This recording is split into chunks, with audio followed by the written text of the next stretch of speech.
एक ऐसा राज जिसने कई बार बाहरी आक्रमणों का सामना किया, लेकिन इस बार खतरा बाहर से नहीं, भीतर से उठ रहा था। सत्ता बदलने के बाद दरबार के गलियारों में अविश्वास बढ़ चुका था और सरदारों के बीच खिंचाव खुलकर सामने आने लगा था। इसी दौर में आसपास की शक्तियां भी हालात पर नजर बनाए हुए थीं। कुछ राज्य अवसर तलाश रहे थे तो कुछ अपने प्रभाव को बढ़ाने की कोशिश में लगे थे। हर निर्णय का असर दूर तक जाने वाला था और आने वाले समय की दिशा तय होने वाली थी। तो चलिए शुरू करते हैं। राणा कुंभा की हत्या के बाद सन 1468 में मेवाड़ की हालत अचानक बिगड़ गई। उसी समय उनके सबसे बड़े बेटे उदय सिंह, जिन्हें उदय रावल भी कहा जाता है, गद्दी पर बैठे। सत्ता संभालते ही उन्हें ऐसा राज्य मिला जहां अंदर और बाहर दोनों तरफ नाराजगी और बेचैनी बनी हुई थी। उदय सिंह का राज करीब 5 साल चला, लेकिन यह पूरा दौर झगड़ों और गड़बड़ से भरा रहा। गद्दी पर बैठने के बाद उनका पहला ध्यान आसपास के राजपूत शासकों का साथ पाने पर था, ताकि मेवाड़ की हालत को संभाला जा सके। इसी मकसद से उन्होंने सिरोही और मारवाड़ के शासकों से बातचीत शुरू की और उनका साथ लेने के बदले कुछ इलाकों को देने पर सहमति बनी। इस समझौते में आबू और पूर्वी सिरोही का वह इलाका शामिल था जिसे पहले राणा कुंभा ने अपने फौजी अभियानों से हासिल किया था। यह इलाका जगह और राजनीति दोनों लिहाज से अहम माना जाता था, लेकिन साथ पाने के लिए उदय सिंह ने इसे देवरा को दे दिया। राज्य ने इस बात को नहीं माना, इसलिए देवरा के साथ उनका टकराव चलता रहा। उदय सिंह ने इस झगड़े को सुलझाने के लिए उसके साथ सुलह और बातचीत का रास्ता अपनाया, लेकिन यह कोशिश सफल नहीं हो सकी और इलाके को लेकर तनाव बना ही रहा। इसके अलावा दरबार और मेवाड़ के अंदर भी हालात पूरी तरह उदय सिंह के पक्ष में नहीं थे। हालांकि राणा कुंभा के छोटे भाई खेम उदय सिंह के सबसे भरोसेमंद और असरदार समर्थक थे और उन्होंने खुलकर उनके राज का साथ दिया, लेकिन इसके बावजूद मेवाड़ के कई सरदार उदय सिंह से खुश नहीं थे। इन नाराज सरदारों ने राणा रायमल के दावे का साथ देना शुरू कर दिया, जो महाराणा कुंभा के दूसरे बेटे थे। राणा रायमल उस समय इधर में रह रहे थे। धीरे धीरे यह विरोध एक रूप लेने लगा और मेवाड़ के इन सरदारों ने एक बड़ी सेना जमा कर ली। इन सरदारों ने अपनी बात और योजना राणा रायमल तक पहुंचाई और उन्हें मेवाड़ की गद्दी पर बैठाने का प्रस्ताव रखा। इस समर्थन को मानते हुए राणा रायमल जल्दी ही इधर से निकलकर खेड़ ब्रह्मा पहुंच गए, जहां से उन्होंने आगे की तैयारियां शुरू की। इसी समय डूंगरपुर के महारावल सोमदास अपनी सेना के साथ मेवाड़ पहुंचे। उनका आना भी राणा रायमल के पक्ष को मजबूत करने और उन्हें फौजी मदद देने के लिए था। इन सब घटनाओं के बाद दोनों पक्षों के बीच टकराव टालना मुमकिन नहीं रहा और आखिरकार उदय सिंह और राणा रायमल की सेनाएं आमने सामने आ गईं। जावर में दोनों के बीच एक युद्ध हुआ। इस युद्ध के साथ ही मेवाड़ के अंदर सत्ता को लेकर चल रहा झगड़ा खुलकर सामने आ गया। इन दोनों विरोधी पक्षों के बीच लड़ाई बिना रुके आगे बढ़ती रही और मेवाड़ लगातार अंदरूनी जंग की हालत में बना रहा।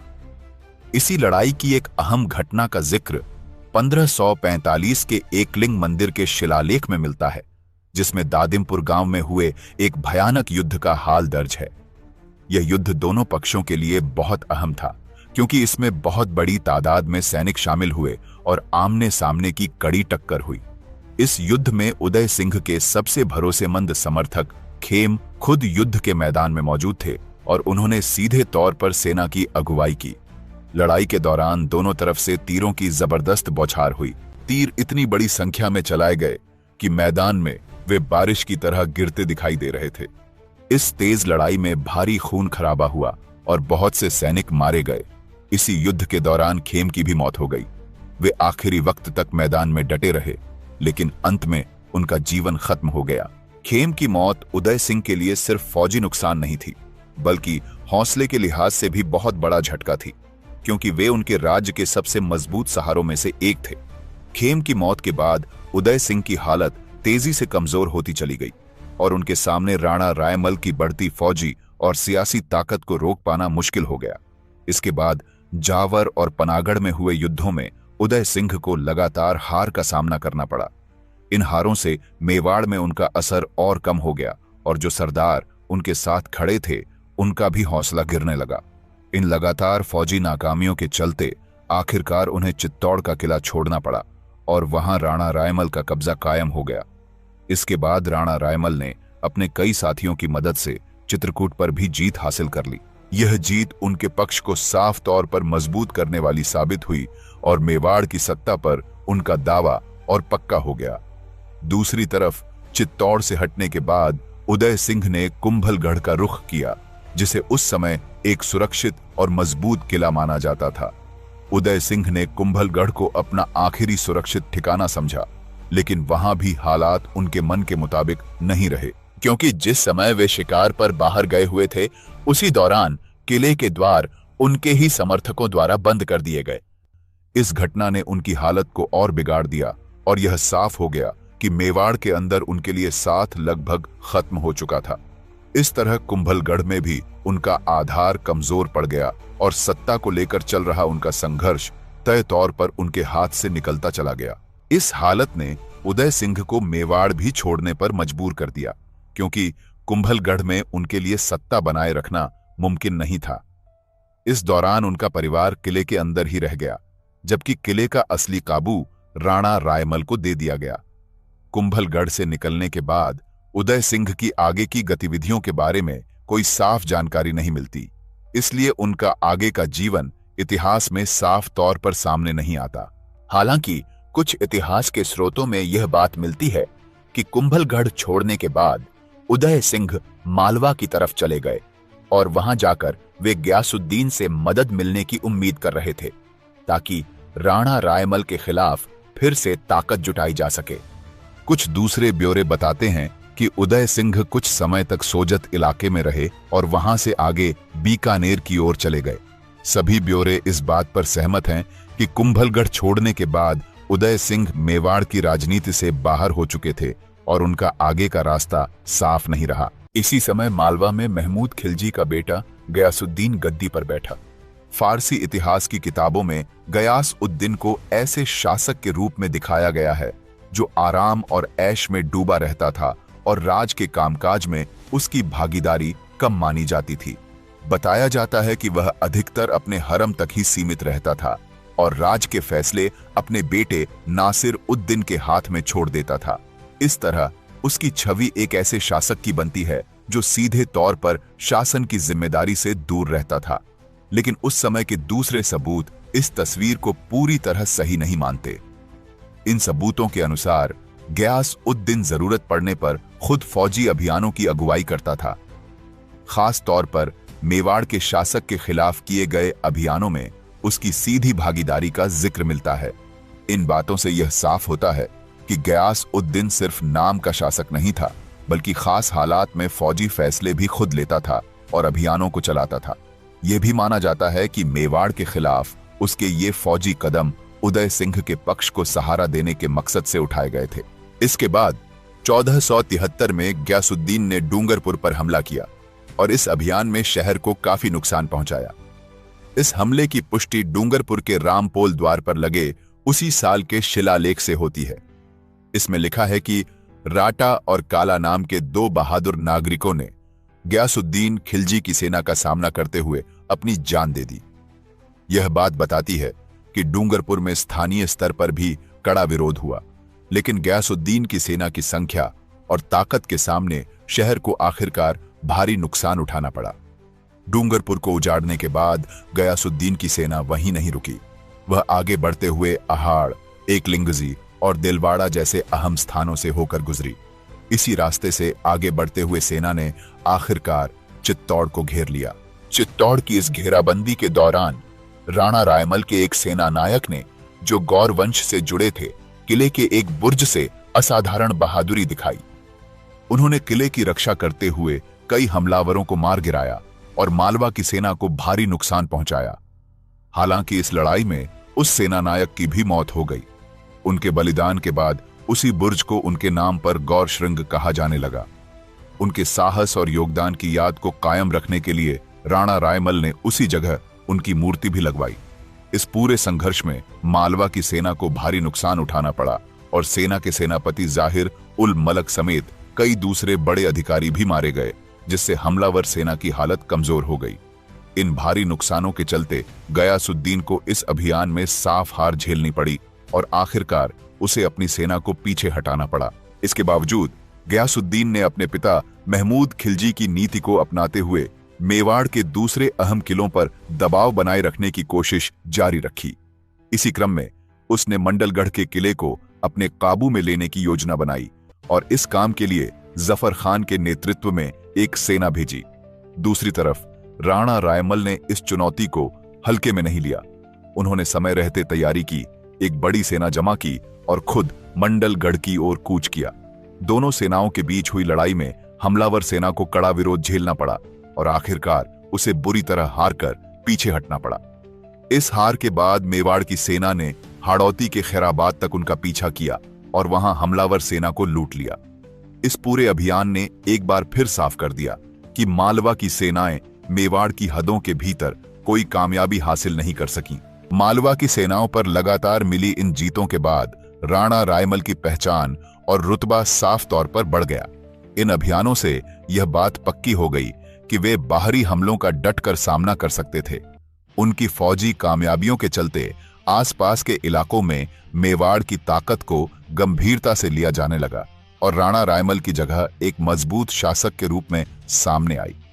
इससे मेवाड़ के अंदर भी उनके पक्ष में भरोसा और साथ बढ़ा, खास तौर पर उन लोगों में जो बाहर से होने वाले हमलों से सीधे परेशान थे। इसके बावजूद पूर्वी राजस्थान के हालात पूरी तरह ठीक नहीं थे, क्योंकि वहां राणा रायमल को कई अंदरूनी परेशानियों का सामना करना पड़ा, जिनका सीधा असर राज्य की सुरक्षा और कामकाज पर पड़ा। इसी दौरान गोडवाड़ इलाके में मीणाओं की हलचल तेजी से बढ़ने लगी, जिससे रास्तों की सुरक्षा, गांवों की शांति और राज्य की आमदनी पर खतरा पैदा हो गया। इन हरकतों के कारण इलाके में डर और असुरक्षा का माहौल बना रहा और बार बार फौजी दखल की जरूरत पड़ती रही। बदनौर इलाके में मेरों की गड़बड़ से राज पर फौजी और संसाधन दोनों तरफ से दबाव बढ़ गया। इन बाहरी परेशानियों के बीच मेवाड़ के अंदर आपसी झगड़ों ने हालात को और उलझा दिया। खेमा के बेटे सूरजमल की तरफ से भड़काए गए आपसी झगड़ों से सरदारों के बीच तनाव बढ़ा और शासन की एकता कमजोर पड़ गई। इन झमेलों के कारण राणा रायमल को बार बार बीच में दखल देना पड़ा और राज का ध्यान अंदरूनी काबू बनाए रखने में ज्यादा लगा रहा। इसके नतीजे में दूसरे राज्यों के इलाकों पर काबू करके ताकत बढ़ाने के मौके सीमित रह गए। इसी समय रणथंभोर का किला गयासुद्दीन के काबू में था। वहां उसका छोटा भाई कदम खान राज चला रहा था, जिसे कुछ पांडुलिपियों के आखिर में अलाउद्दीन के नाम से भी दर्ज किया गया है। रणथंभोर जैसे अहम किले पर मालवा का काबू इलाके के संतुलन के लिहाज से बहुत जरूरी था और इससे पूर्वी राजस्थान में मालवा की फौजी मौजूदगी बनी रही। इसके अलावा 1482 में गयासुद्दीन ने बहलोल लोदी के हमले को भी नाकाम कर दिया। यह हमला उस वक्त हुआ था जब बहलोल लोदी ने रणथंभोर के पास स्थित अल्लनपुर पर चढ़ाई की थी, लेकिन गयासुद्दीन की तरफ से पहले से की गई फौजी तैयारी और मजबूत जवाब के कारण यह अभियान कामयाब नहीं हो सका और बहलोल लोदी को पीछे हटना पड़ा। इस घटना से साफ हो गया कि उस समय रणथंभोर और उसके आसपास के इलाकों में मालवा की फौजी हालत मजबूत बनी हुई थी। इसी समय गयासुद्दीन ने अपनी ताकत बढ़ाते हुए तोड़ा और बूंदी की दो अहम राजपूत रियासतों को अपने राज में मिला लिया। इन अभियानों के बाद इन दोनों रियासतों के शासकों को अपने अपने इलाकों से बाहर होना पड़ा। वे अपने पुराने हकों से हाथ धोकर मेवाड़ पहुंचे और वहां शरण ली। मेवाड़ की तरफ से उन्हें सहारा दिया गया और उनके गुजारे और ठीक तरह से रहने के लिए काफी जागीरें दी गईं, जिससे वे मेवाड़ की हदों के भीतर सुरक्षित रह सके। इसी दौरान भीलवाड़ा जिले का पूर गांव तोड़ा के सोलंकी सरदार राव सुरतन के काबू में बताया जाता है। राव सुरतन उस समय इलाके की राजनीति में असरदार सरदार माने जाते थे, क्योंकि बाद के समय में जब बदनौर और आसपास के इलाकों में मेरों की हरकतें बढ़ गईं, तब राज की तरफ से राव सुरतन को बदनौर में तैनात किया गया। उनकी यह जिम्मेदारी मेरों की हरकतों को काबू में रखने और इलाके में व्यवस्था फिर से कायम करने से जुड़ी थी, जिससे उनकी प्रशासनिक और फौजी भूमिका और ज्यादा अहम हो गई।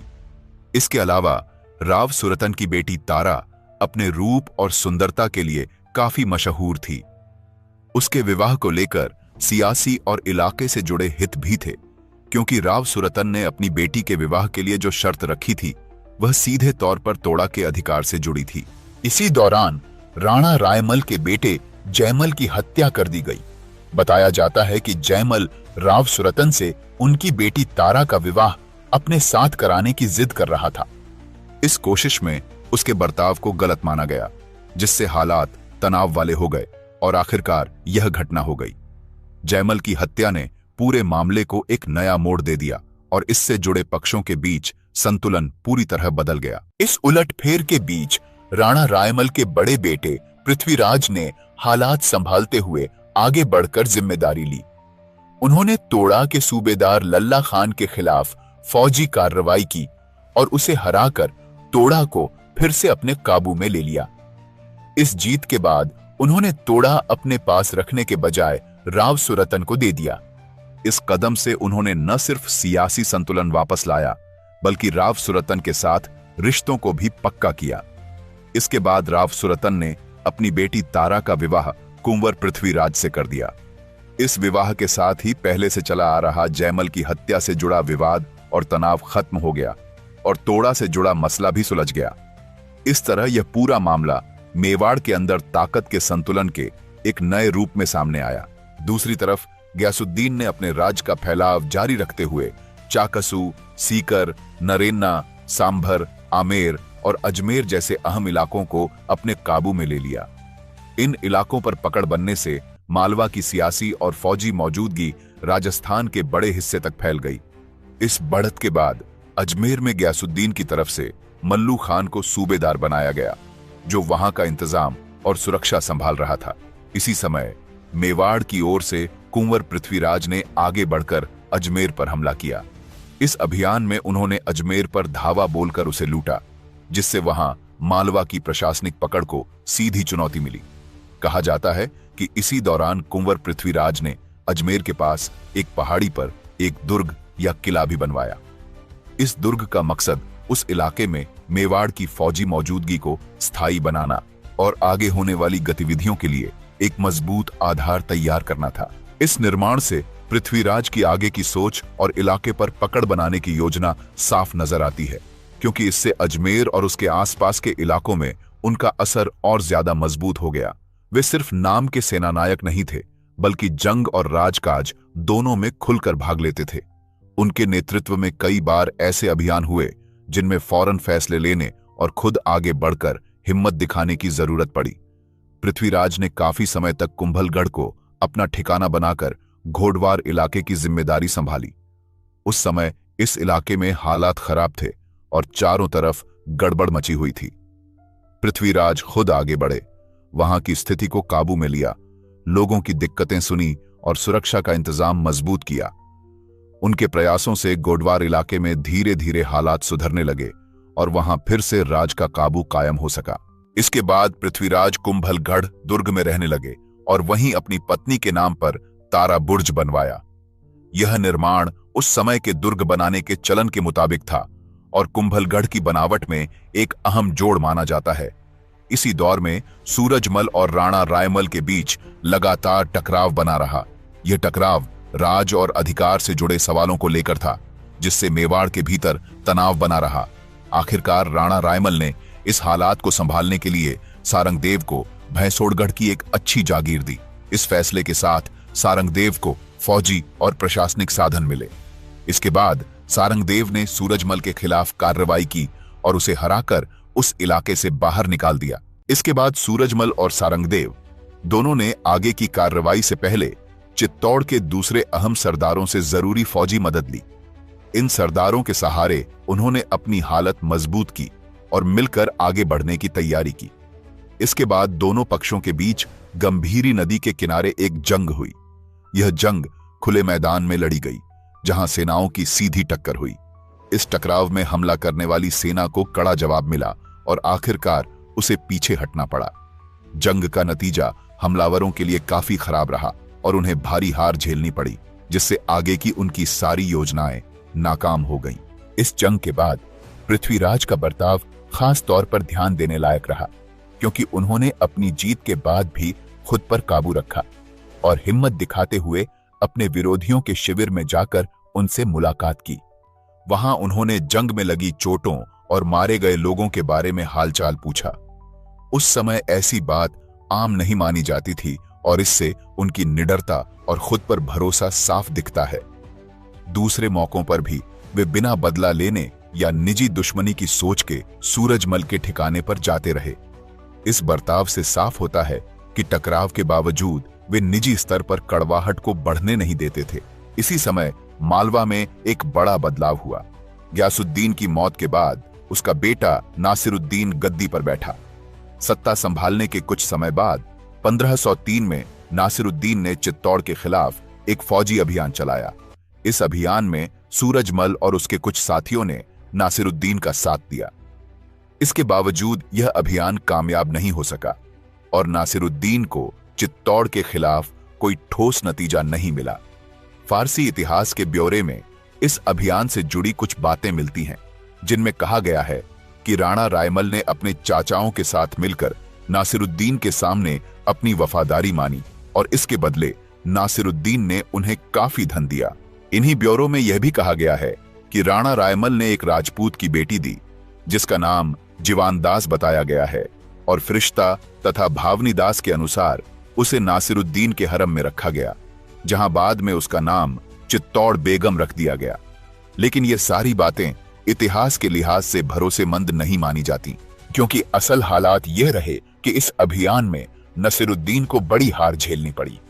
चित्तौड़ के खिलाफ उसकी फौजी कार्रवाई बिना किसी ठोस नतीजे के खत्म हो गई और आखिरकार उसे अपनी सेना के साथ पीछे हटना पड़ा। इस हार के साथ ही फारसी ब्यूरो में बताई गई वफादारी, धन और विवाह से जुड़ी बातें हकीकत से मेल नहीं खाती और इतिहास के सबूत भी इन दावों का साथ नहीं देते। इसके बाद राणा रायमल के जीवन के आखिरी कुछ दिन उनके बेटों के आपसी टकराव और सत्ता को लेकर बढ़ते तनाव में बीते। राणा रायमल के बेटे पृथ्वीराज, जयमल और राणा सांगा तीनों ही महत्वाकांक्षी थे और मेवाड़ की गद्दी को लेकर उनके बीच मुकाबला साफ दिखाई देने लगा था। इसी समय नाहर मगारा में रहने वाली एक चारणी की कही हुई भविष्यवाणी का जिक्र सामने आया, जिसमें यह बात राणा सांगा के पक्ष में बताई गई थी। इस भविष्यवाणी का असर यह हुआ कि दूसरे भाइयों को लगा कि वे इस बात को गलत साबित कर सकते हैं और राणा सांगा को गद्दी के रास्ते से हटाया जा सकता है। इसी सोच के चलते राणा सांगा के भाइयों ने उनके खिलाफ हमला करने का फैसला किया। इस टकराव के दौरान सूरजमल ने किसी तरह का दखल नहीं दिया और घटनाएं बिना किसी बाहरी रोक के आगे बढ़ती रहीं। अचानक हुए इस हमले में राणा सांगा को बड़ा संकट झेलना पड़ा। हालांकि वे वहां से निकलकर भागने में कामयाब रहे, लेकिन उनके भाइयों ने उनका पीछा जारी रखा और उन्हें पूरी तरह कमजोर करने की कोशिश करते रहे। इस पीछा और टकराव के दौरान राणा सांगा कई मुश्किल हालात से गुजरे और उनका जीवन लगातार खतरे में बना रहा। एक घटना में राणा सांगा को बुरी तरह घायल भी कर दिया गया। इसी समय एक संयोग से घटना हुई। चारभुजा की तरफ जा रहे राठौर बीड़ा ने रास्ते में राणा सांगा को घायल हालत में देखा। हालात की गंभीरता समझते हुए राठौर बीड़ा ने अपनी जान की परवाह किए बिना उनकी मदद की। उन्होंने राणा सांगा को सुरक्षित जगह तक पहुंचाया, जिससे उनका जीवन बच सका। इसके बाद राणा सांगा को कुछ महीनों तक करमचंद पवार के सहारे श्रीनगर में रहना पड़ा। इस दौरान उन्होंने अपनी पहचान छिपाकर और भेष बदलकर जीवन बिताया, ताकि उनके दुश्मन उन्हें ढूंढ न सकें और वे सुरक्षित रह सकें। इसी समय मेवाड़ की राजनीति में तेज और अहम घटनाएं होने लगी।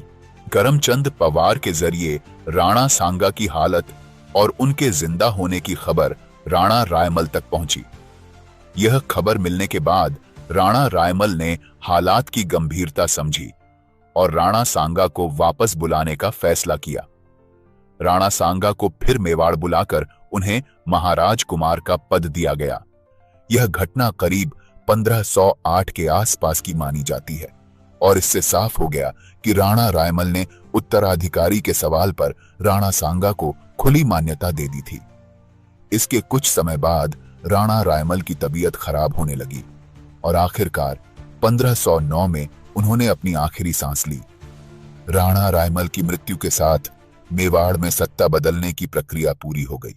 उनके निधन के बाद राणा सांगा गद्दी पर बैठे और इस तरह मेवाड़ के राज्य की जिम्मेदारी उनके हाथों में आ गई। और मेवाड़ की इस पूरी कहानी में सबसे अहम बात यह नहीं थी कि कौन जीता और कौन हारा। असली बात यह थी कि सत्ता की चाह ने एक ही वंश को बार बार आपस में भिड़ा दिया।